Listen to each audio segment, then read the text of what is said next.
Non-Governmental Organisations, NGOs, were out in force at the UN summit in New York.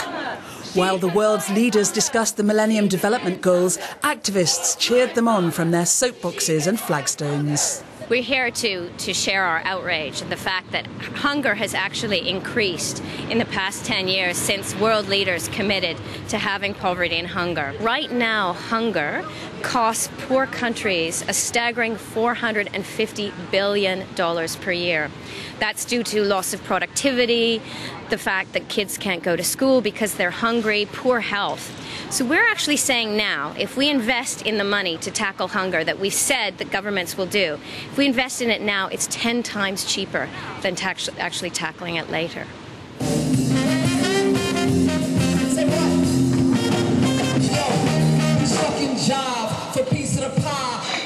10 years ago, 150 countries promised to halve world poverty through 8 action plans in the fields of health, equality, environment and education. In New York, NGOs wanted to show world leaders their support for these Millennium Development Goals and to encourage them to achieve those goals. We want to make sure girls are in school, because if you educate a girl and you educate a woman, you educate a household, a nation and the world. Thank you. The goals are far from being fulfilled, although the action required is often very simple. 4,000 children die a day from diarrhea. You gotta stop. You gotta stop recording using that as the background, like I said. Please. Okay. I told you about that already. Sorry, thank you. No one wants to hear about the basics of life, going to the toilet and poop. So 884 million people don't have access to clean water, 2.6 billion don't have access to sanitation, which is over a third of the world's population. And the consequences are children dying every day from this simple, illness, diarrhea, which can be sorted out through toilets and clean water. It's not that hard, and governments just aren't investing enough in it to make it happen. Nearly 1 billion people today are chronically hungry. 9 million children a year die of hunger-related diseases. Sub-Saharan Africa is the worst affected area. However, the continent has seen growth of 5% of GDP over the last 10 years. It's important that our global partners in developed countries assist us as African countries, but my challenge is equally to my own presidents on the African continent, because it's their women, it's their children who are dying. They need to be more accountable for the way that they use the resources that we have. Over 3 days, NGOs, world leaders and international experts chewed the fat. And finally, several $1 billion more were promised. But talk comes cheap. Once out of the spotlight, it's hard to get leaders to walk the walk.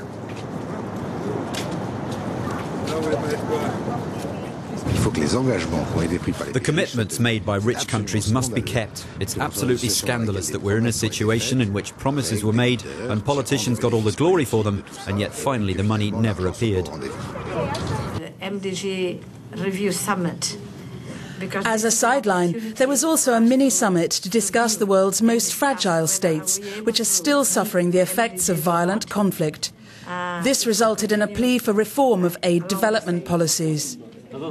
Eradicating poverty costs money, but it's not just what you spend, it's how you spend it that counts. Only to emphasize, donor countries spend money on the following. First, they do a pre-feasibility study. They do a feasibility study. But before they do the pre-feasibility and feasibility study, they send to the country countless technical experts. And then they go through their lengthy bureaucracy in doing the procurement to execute a particular assignment. We have these situations that happen a lot, whereby when the donor countries impose as condition that we have to use a company from their own country, automatically the cost is huge. New partnerships, new commitments to peace and to supporting good governance were on the menu at the talks. But donor countries also want to see more commitment from the poor countries themselves. Generally, when you can get a country to buy into the program so that they have a sense of ownership, then it works much better.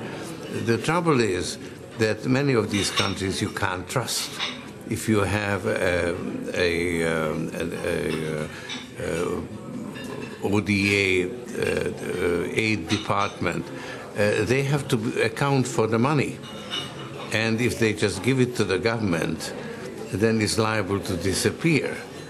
Because many of the countries that are poor because they have bad governments. People from troubled regions all over the world gathered on the fringes of the summit, desperately hoping to be heard, to be remembered.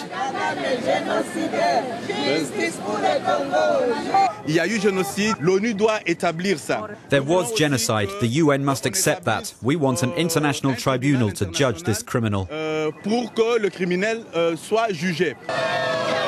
It might not have been on the official agenda, but outside on the street, people also gathered to complain about the erosion of human rights.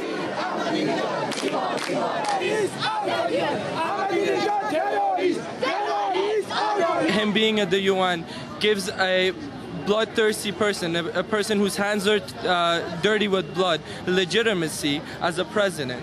And Iranian people do not agree with that. At the end of the summit, there were the usual promises of more funds, the usual expressions of solidarity with the world's hungry and poverty-stricken. But the official document was mealy-mouthed on the subject of actual action. I would like to associate. NGOs, however, were not surprised by the lack of concrete commitments, an agenda of deadlines for action. Wonderful, wonderful aspirations. US police. And these kinds of effective and smart. I think the only thing that's been approved is the idea of another summit of this sort in 2013, but the other closer monitoring and mutual accountability among states has been much watered down during the course of the last several days. The spotlight isn't going to be on them, and they can continue to invest resources in issues around, for example, defence or conflict, rather than investing in rights and solutions. Or they can continue to tolerate a situation where money is being siphoned off around corruption rather than into human rights programmes. The document that has been agreed upon is a very long laundry list, and so now governments who had hoped more said this is really only a document of aspirations. But the poor can't wait for aspirations. They need actions, they need money, and they just can't afford to wait another minute.